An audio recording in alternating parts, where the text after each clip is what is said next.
ৰাজ্যত বাঢ়িছে প্ৰবঞ্চকৰ সংখ্যা বিনিয়োগৰ নামত আত্মসাত জনতাৰ হাছতীয়া ধন কেনেকৈ বাচিব এনে প্ৰবঞ্চকৰ পৰা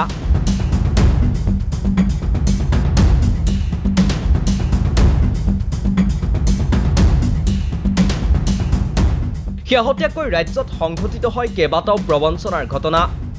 YBY TB ষ্টক ব্ৰকিঙকে ধৰি শেহতীয়াকৈ বিশাল ফুকন স্বপ্ননীল দাসলৈকে বহুতেই এনে প্ৰবঞ্চনা সংঘটিত কৰাৰ অভিযোগ উঠিছে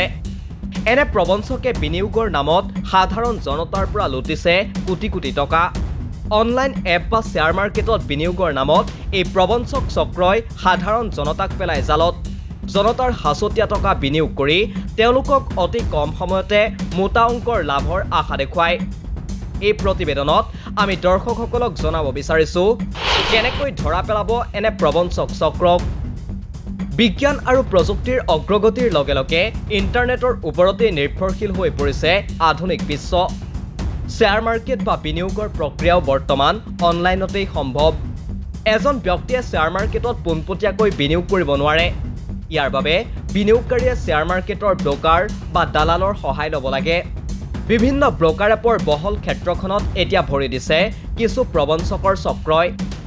যাৰ বাবে এনে প্ৰবঞ্চক চক্ৰবোৰ ধৰা পেলোৱাটো এজন বিনিয়োগকাৰীৰ বাবে এতিয়া হৈ পৰিছে অত্যাৱশ্যকীয়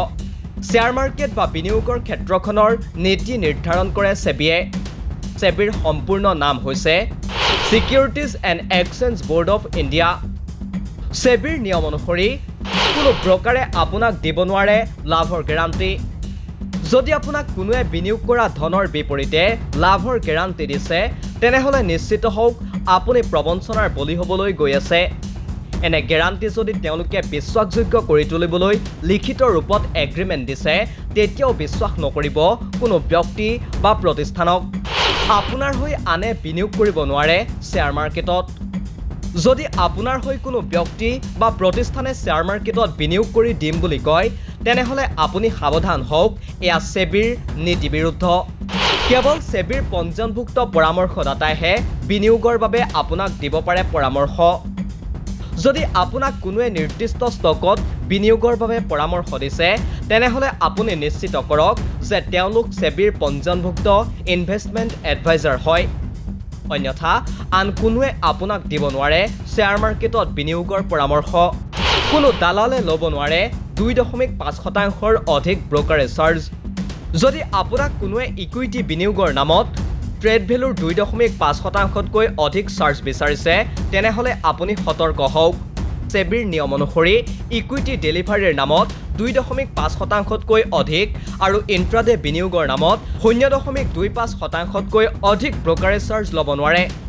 এইকেইটা কথাত যদি আপুনি সতৰ্ক হয় তেতিয়া আপুনি কেতিয়াও পৰিব নোৱাৰে প্ৰবঞ্চকৰ জালত আনফালে বিদেশী বিনিয়োগ অৰ্থাৎ ফৰেক্স ট্ৰেডিঙৰ নামতো ৰাজ্যত সংঘটিত হৈছে প্ৰবঞ্চনা ফৰেক্স ট্ৰেডিং ভাৰতত নিষিদ্ধ নহয় যদিও ইয়াৰ বাবে বৈধ প্লেটফৰ্মৰ যোগেদি বিনিয়োগ কৰাটো জৰুৰী ইয়াৰ বাবে সেবি আৰু ৰিজাৰ্ভ বেংকে প্ৰকাশ কৰি থৈছে বৈধ প্লেটফৰ্মসমূহৰ তালিকা যদি কোনোৱে এই প্লেটফৰ্মসমূহৰ বাহিৰে অন্য এপ্লিকেশ্যন ব্যৱহাৰ কৰে তেন্তে ইয়াক অবৈধৰূপে গণ্য কৰা হয় শ্বেয়াৰ মাৰ্কেটৰ সৈতে জড়িত এনে অপৰাধসমূহ ৰোধ কৰিবৰ বাবে দেশত আছে কঠোৰ আইন ভাৰতীয় ন্যায় সংহিতাৰ 318 আৰু 319 ধাৰা অৰ্থাৎ পূৰ্বৰ ভাৰতীয় দণ্ডবিধিৰ 420 ধাৰাৰ অধীনত প্ৰতাৰণাৰ অভিযোগত দোষী বুলি গণ্য কৰা হয় ইয়াৰ উপৰিও ভাৰতীয় ন্যায় সংহিতাৰ 316(1) আৰু 316(5) ধাৰাৰ অধীনত দোষী সাব্যস্ত হ'ব এনে ব্যক্তি ভাৰতীয় ন্যায় সংহিতাৰ উপৰিও securities and exchange board of India act 1992ৰ ধাৰা 12ৰ অধীনত শ্বেয়াৰ মাৰ্কেটত নিষিদ্ধ কৰা কিছুমান কাৰ্যকলাপ প্ৰতিৰোধ নিয়ম আৰু ধাৰা 15ৰ অধীনত সেবিৰ নীতি নিয়ম নমনা অপৰাধত জৰিমনা বিহাৰ ব্যৱস্থা আছে যদি এনে প্ৰতিষ্ঠান বা প্ৰবঞ্চক গোট কোম্পানী হিচাপে পঞ্জীয়নভুক্ত তেনেহলে তেনে কোম্পানীৰ টকা গ্ৰহণ কৰাৰ অনুমতি নাথাকিলে কোম্পানীজ এক্ট 2013ৰ ধাৰা 45ৰ অধীনত দোষী সাব্যস্ত হ'ব কোম্পানী হিচাপে পঞ্জীয়ন নাথাকিলেও এই ধাৰা প্ৰযোজ্য হ'ব কম্পিউটাৰ বা অনলাইন মাধ্যমেৰে এনে প্ৰবঞ্চনা সংঘটিত কৰিলে ইনফৰমেশ্যন টেকনলজি এক্ট 2000ৰ ধাৰা 66ৰ অধীনত দোষী সাব্যস্ত হ'ব ইনফৰমেশ্যন টেকনলজি এক্ট 2000ৰ ধাৰা 66ৰ অধীনত দোষী সাব্যস্ত হ'ব এনে কোনো সন্দেহজনক গোট বা ব্যক্তি আপোনাৰ চকুত ধৰা পৰিলে আপুনিও সহায় ল'ব পাৰিব আইনৰ।